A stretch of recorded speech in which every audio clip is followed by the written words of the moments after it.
Hi, I'm Maya McNulty. I'm a COVID survivor, 29 months post-COVID, and I can't explain to you all of the medical bills that come with surviving COVID. But here's some things that you should do in order to reduce your costs for medical.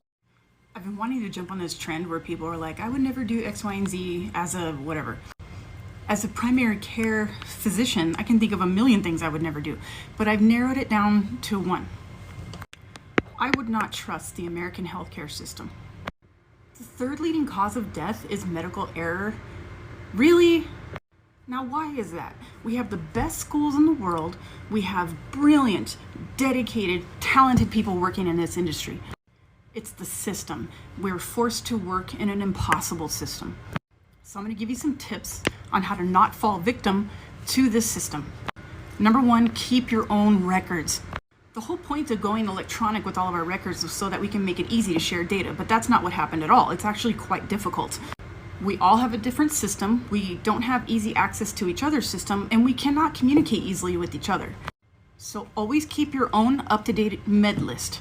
Write down all of your medications, the dose, how often you take it, and what you take it for. Keep that with you, keep it updated. The next thing I recommend is to obtain all of your records and keep it for yourself. People change insurance, they change counties, we move. So all of your healthcare doesn't follow you. It's like a mountain of paperwork for us to request it, and then it takes forever, and then it delays your care. So keep your own records. Every time you have labs done, you can get a copy of that. That's your right. Every time you get an image done, you can get a copy of that report. You can even get the images on a CD. That is your right. Write down all of your chronic health conditions, keep a list. Write down the surgeries you've had, where you had them done, what was the surgery for, and what year you had it. Keep a list of your allergies, if you have any allergies to medications, foods, or environment.